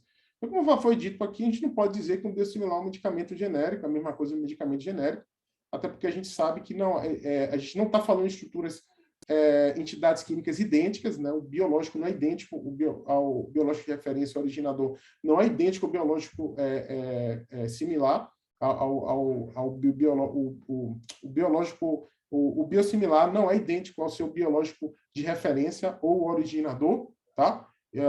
Diferente do genérico, então a gente não consegue, de fato, garantir essa identidade. Então, as rotas, os recursos do ponto de vista, as vias de registro são totalmente diferentes, então existe uma diferença que deve ser considerada nesse processo. E só chamar a atenção aqui, né, chegando a um ponto importante aqui dessa discussão, a gente tem aí um elemento, um foco importante das discussões que envolve o desenvolvimento dos medicamentos biosimilares, que é o foco no processo, sobretudo, analítico, né, de avaliação das propriedades físico-químicas através de uma série de ensaios. Então, a fase analítica ela é crucial no desenvolvimento dos medicamentos biosimilares, os estudos não clínicos também, e, por fim, os estudos envolvendo seres humanos, né?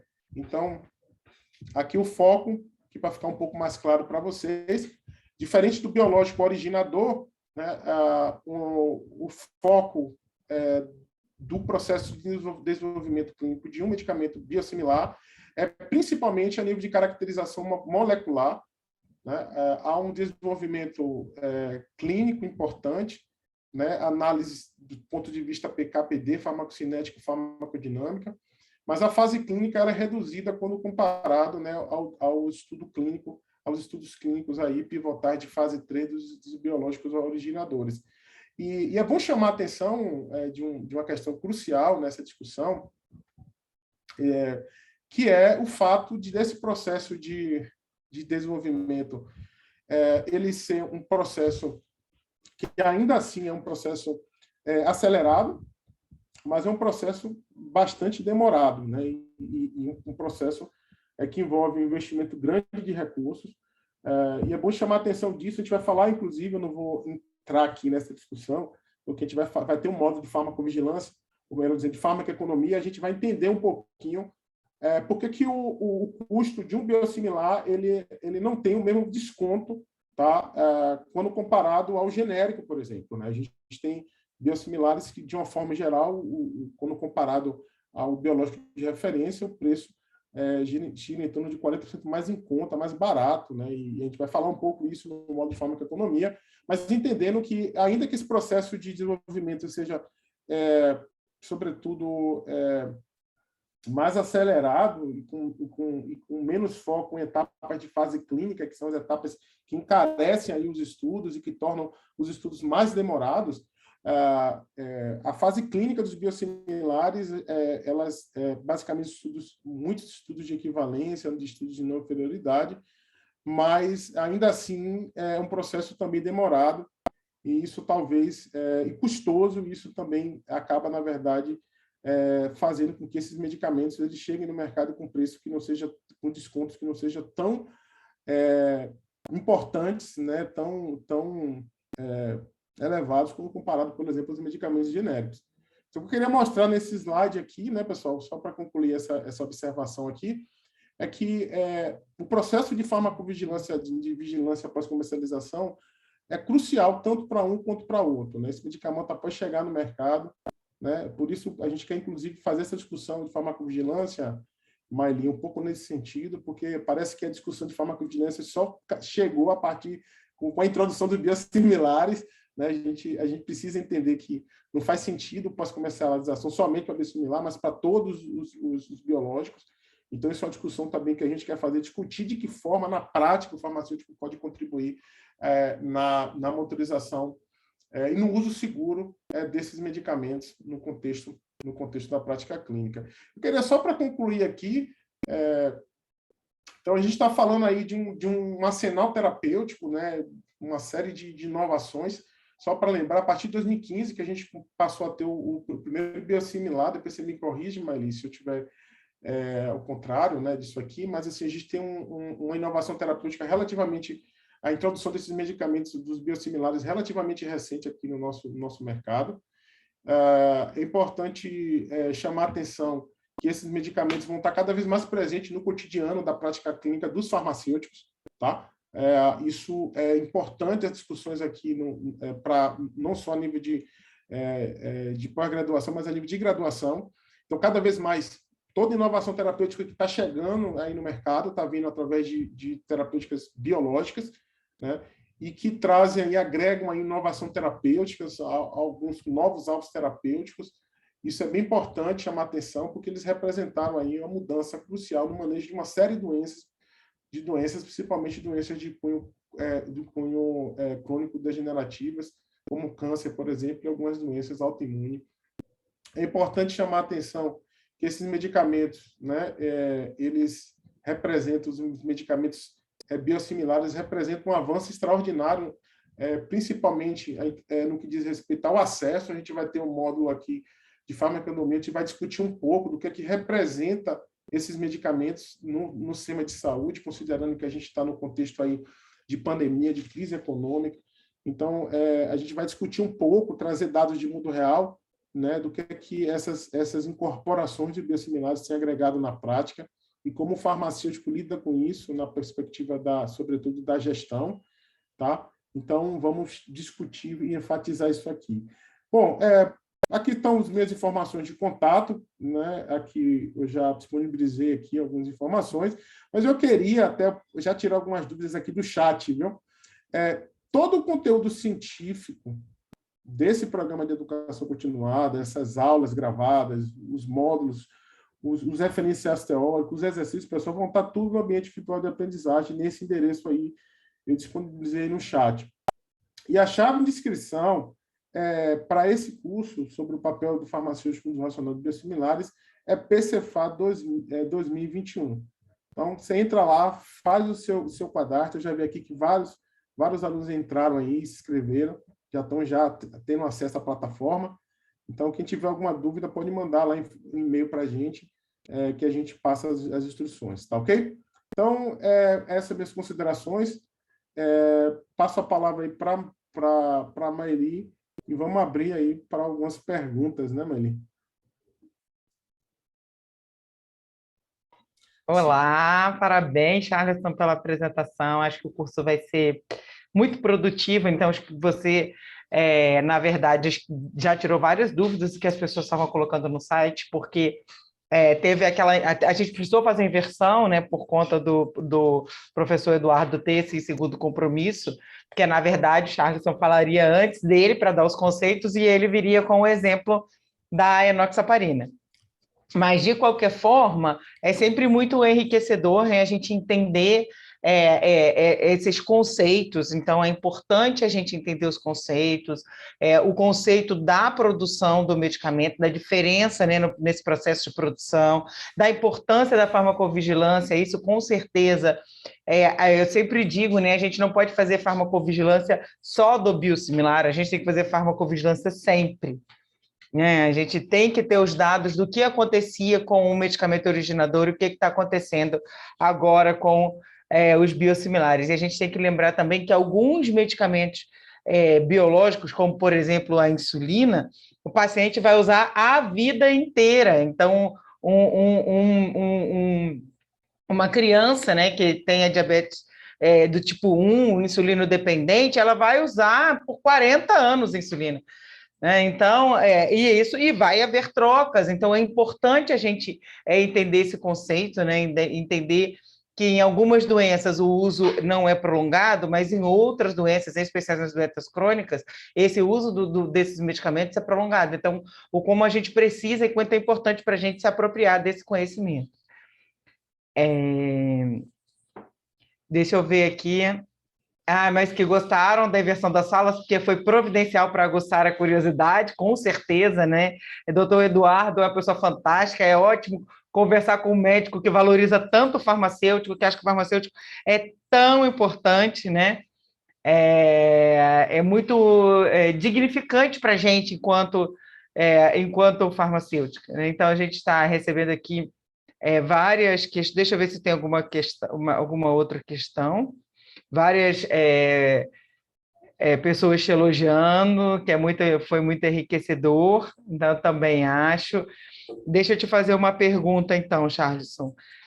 Assim, como você vê, né, que esse conhecimento, o próprio Eduardo falou, né, que o conhecimento sobre os medicamentos biológicos, ele ainda não é muito bem incutido na cabeça do médico, né? E como a gente vê que essa questão do farmacêutico, do jovem farmacêutico que está se formando agora, né? Que às vezes eu brinco, eu falo assim, ó, da RDC era função do professor de deontologia. O professor de deontologia, lá na graduação, né, está ensinando vocês o que a Anvisa está dizendo em termos, né, de regulamentação desse tipo de produto, porque às vezes a gente fala, porque a aula de deonto, né, não entende muito bem por que ela é obrigatória, né, mas como a gente pode fazer mesmo assim para consolidar esses conceitos, né, com os farmacêuticos. Uma das questões que a gente, inclusive, vai trazer aqui, inclusive dentro, obviamente que nesse primeiro momento a gente está fazendo a discussão, até por conta do horário, né, e da agenda assíncrona, eu queria fazer um convite a todos, né, para ir, de fato, para o ambiente virtual de aprendizagem, né? A gente está trazendo esse conteúdo, essa parte conceitual, uma tabela de uma série de conceitos, a partir dos aspectos regulatórios. Isso é muito, muito importante, essa compreensão. Acho que o pontapé inicial, e aí trazendo um pouco, respondendo a sua pergunta, Maeli, nos países que já tiveram, que tem mais tempo, né, de uso com biosimilares, qual que foi o papel do farmacêutico nesses países? Aí eu queria destacar aqui, principalmente na Europa. Sobretudo, educadores de pacientes e médicos, né, de prescritores da equipe de saúde. Então, o farmacêutico ele assumiu esse protagonismo. O curso vem com essa proposta, fazendo esse resgate, né, esse empoderamento do farmacêutico, e aí desmistificando alguns conceitos, algumas definições do que é biomedicamento, o que é biofármaco, o que é biológico de referência. É tanto conceito, né? A gente trouxe aqui esse panorama, às vezes coisas que dizem a mesma coisa, mas a gente também faz esse resgate aí fundamental dos aspectos regulatórios. O curso está centrado nessa lógica regulatória. A gente tem muita definição aí, e eu trouxe aí no meu slide várias definições do que é medicamento biosimilar, inclusive de outros, provenientes de outras agências regulatórias. A gente quer chamar muita atenção do farmacêutico, né, conhecer todo esse arcabouço regulatório que traz definições importantes e que estão sendo, né, o tempo todo colocadas aí na rotina.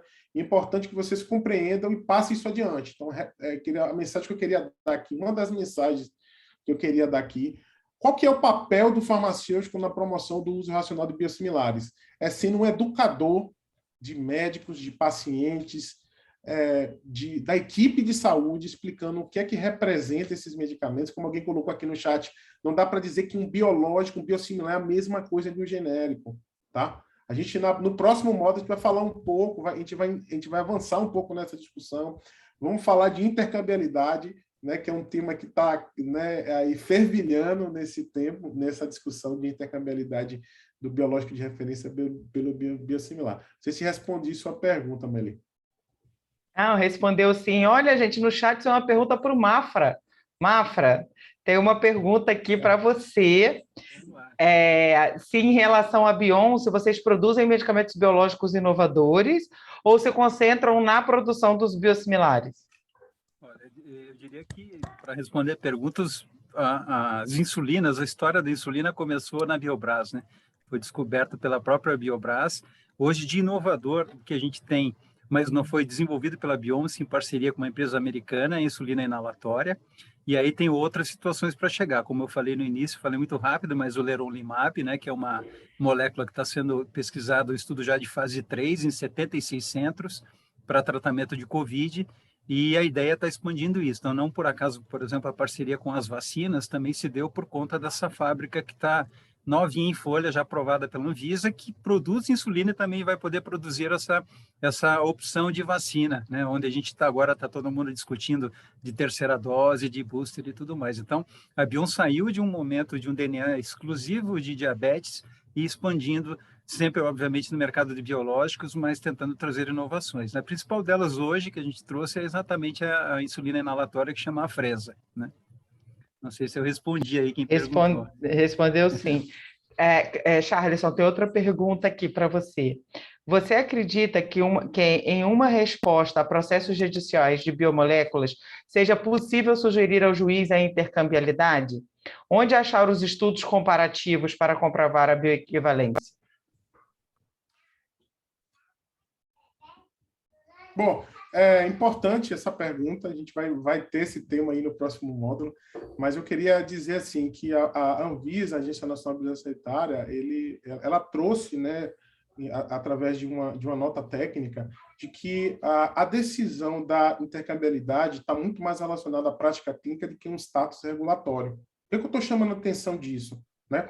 Porque é fundamental que essa tomada de decisão ela possa ser compartilhada entre o farmacêutico e o médico. O que a gente traz aqui nesse curso, sobretudo dentro de uma perspectiva inovadora, de que o farmacêutico ele possa se envolver nesse processo. É importante, de fato, ter uma noção da evidência que se tem. O professor Ramaciel Chacat trouxe aqui até alguns exemplos, da evidência que se tem com relação a essa tomada de decisão de intercambiabilidade, né? E que ela assuma, né, que seja algo que assuma um papel muito responsável. O que a gente quer? A gente vai ter aqui, né, inclusive, em determinado momento, onde a gente vai trazer um estudo de caso aqui ao longo do curso, onde a gente vai trazer exatamente isso. Uma situação de uma operadora de saúde que está sendo demandado uma incorporação de um biosimilar e há uma rejeição da equipe com relação a essa incorporação.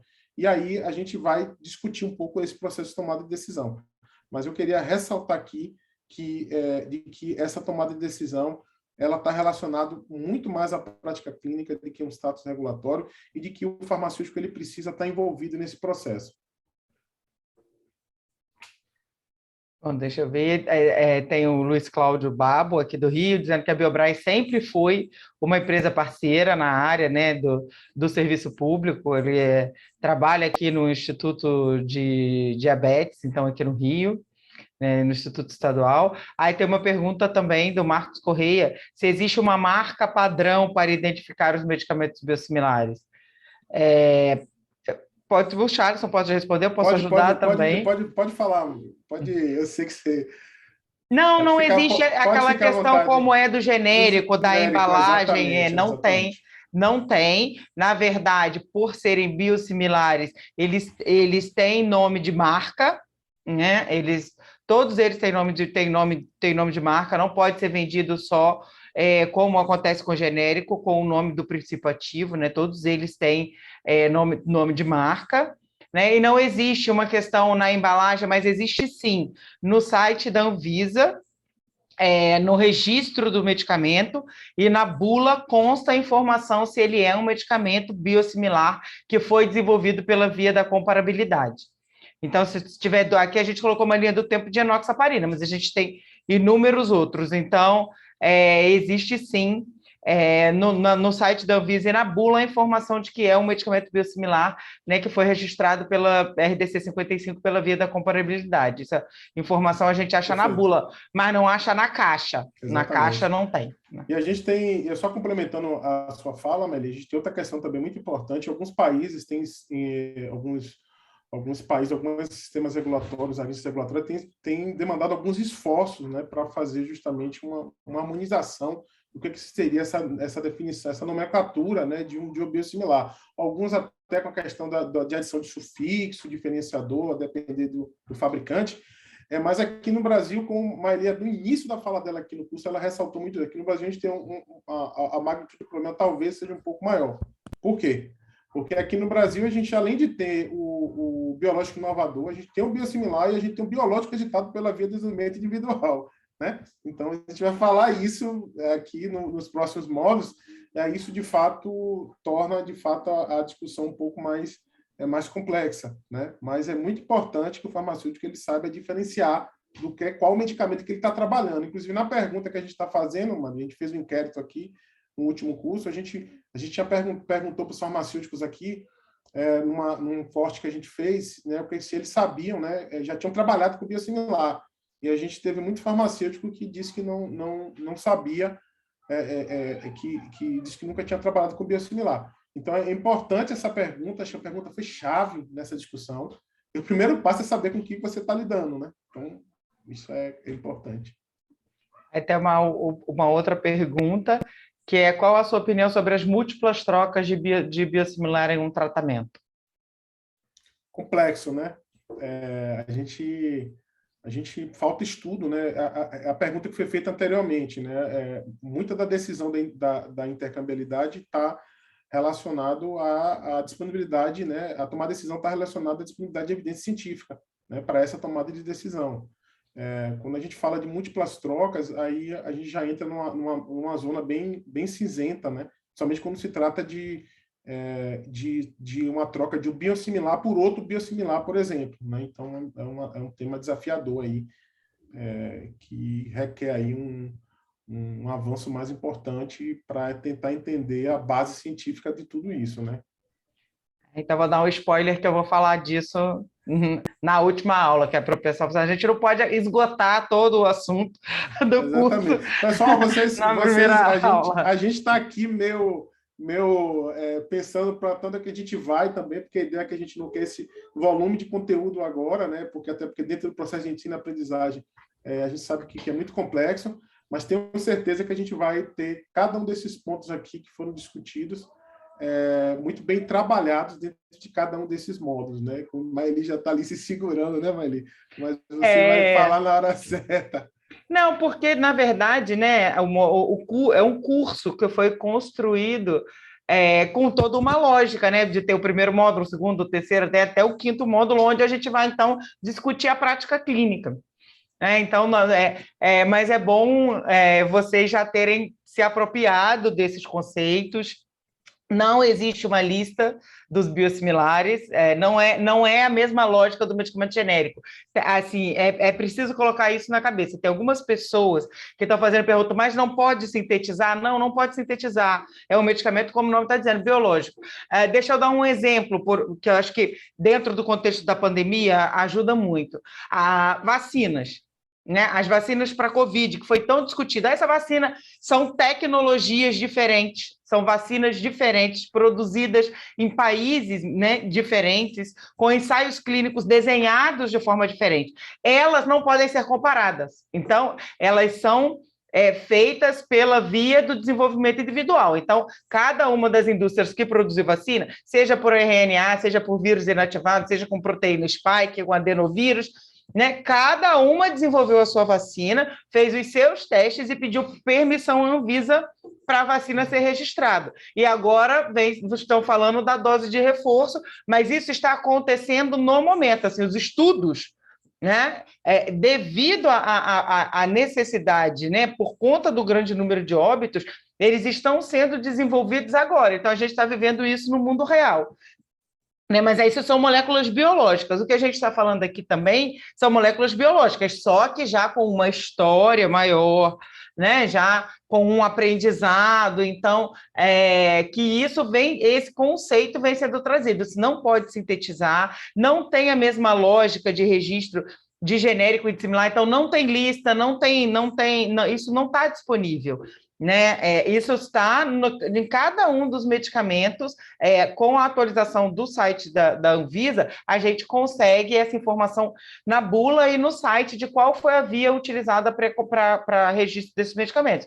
E tem essa linha do tempo, né? A resolução é de 2010, mas como o Charleson falou, o primeiro biosimilar foi registrado no Brasil em 2015. Então, os biosimilares são os medicamentos mais novos, aqueles medicamentos mais antigos ainda foram registrados pela via antiga, antes dessa regulamentação. Perfeito, boa observação. Eu só teve alguém aqui que eu citei do componente especializado, acho que o Joaquim comentou, excelente aula, estou no componente especializado, eu trabalho diretamente com medicamentos biológicos. Joaquim, convido a você a permanecer nos módulos, todos aqui. A gente está trazendo aqui para essa discussão gestores e profissionais que atuam no componente especializado da ciência farmacêutica. Ou seja, a gente quer trazer esse debate no âmbito não só do sistema de saúde privado, mas também do sistema de saúde público, no nosso sistema único de saúde.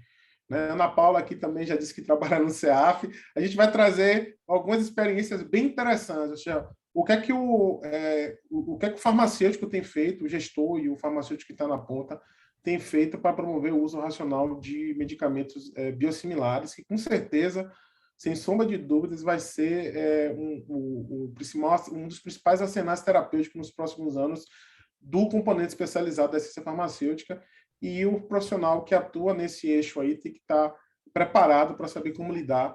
E a gente vai dar algumas dicas aqui de profissionais que têm experiências exitosas nesse campo, tá? Então, convido vocês aí a acompanharem a discussão até o final. Né, Mani? Isso, é importante participar de todos os módulos, né? Mas por isso é desenvolvido na forma de um curso, né? Não é uma palestra, não foram só essas duas palestras. É um curso mesmo para vocês fixarem, né, todos esses conceitos, fazerem exercícios, entender os diferentes contextos. Perguntaram sobre a questão dos exercícios, pessoal. Só finalizando aqui, a gente está chegando aqui ao final dessa agenda nossa.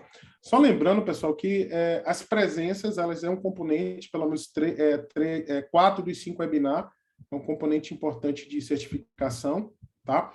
E eu queria também dizer assim, a certificação ela vai se dar após os participantes concluírem os exercícios que estão disponíveis no ambiente virtual de aprendizagem. Então, a gente tem um conteúdo elaborado dentro de cada módulo desse, então vai ter um capítulo, né, se fosse de um e-book.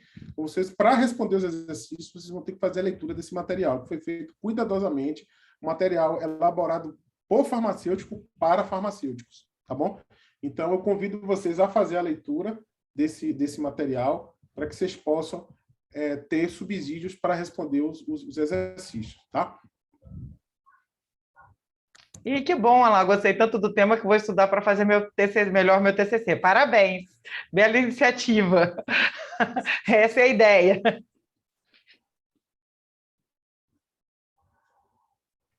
Charleson, a gente continua, tem gente que está perguntando que trabalha na indústria, que gosta de trabalhar, que gostaria de saber mais, então, participando do curso, você vai saber mais e vai entender que a indústria que produz, né, medicamentos biológicos, uma indústria como a Bion, uma indústria de biotecnologia, ela é diferente de uma indústria farmacêutica que faz síntese química.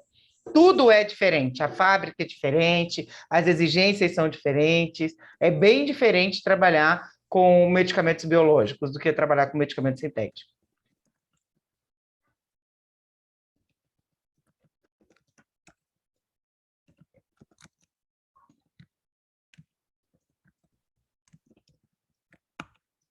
Agora, as perguntas, a maioria são sobre os trabalhos, o ambiente de aprendizagem, Charleson. Pronto. Acho que a gente, eu vou, do conteúdo do módulo, a gente já... Com certeza, a gente já encerrou. Então, pessoal, vocês vão receber por e-mail todo o passo a passo de acesso, né, de como acessar aí o ambiente virtual, vocês vão estar recebendo. Então, eu estarei enviando. Então, quem tiver, por exemplo, alguma...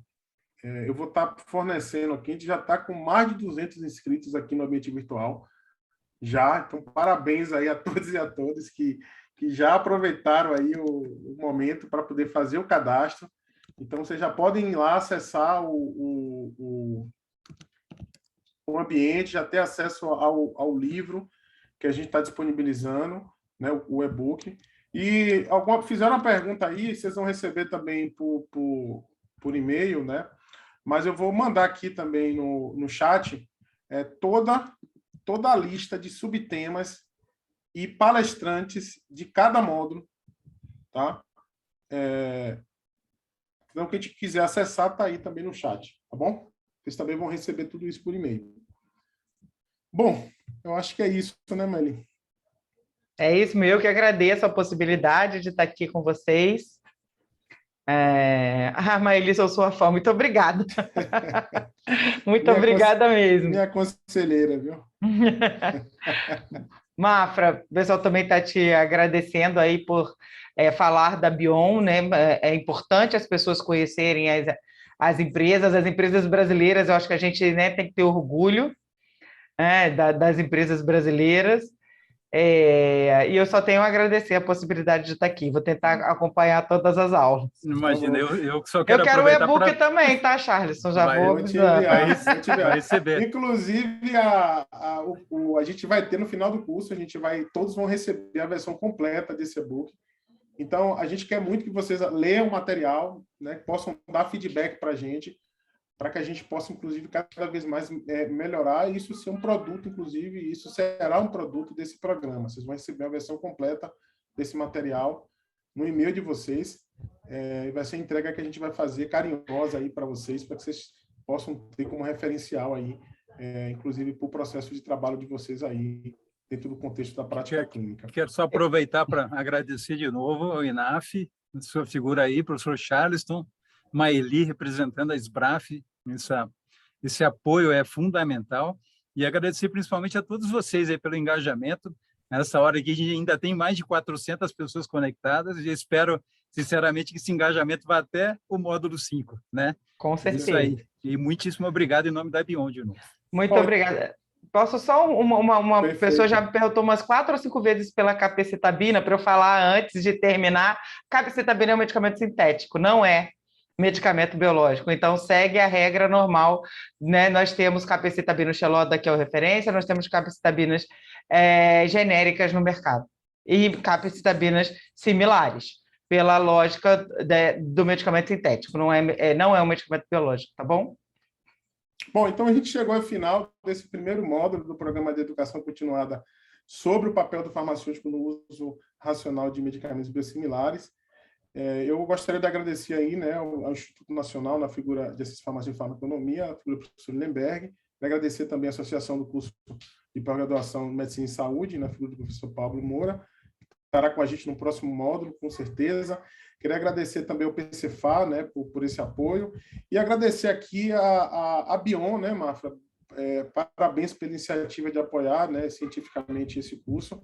A gente, com certeza, vai ter aí uma maratona de muito aprendizado, né, independente e, sobretudo, partindo respaldado em evidências científicas. A gente vai estar o tempo todo falando de estudo, de ensaio clínico, trazendo evidência para dentro desse debate, que é o que a gente quer fazer, uma entrega de qualidade isenta, né, independente, Isso para a gente é muito importante aqui, ter como um orientador desse programa.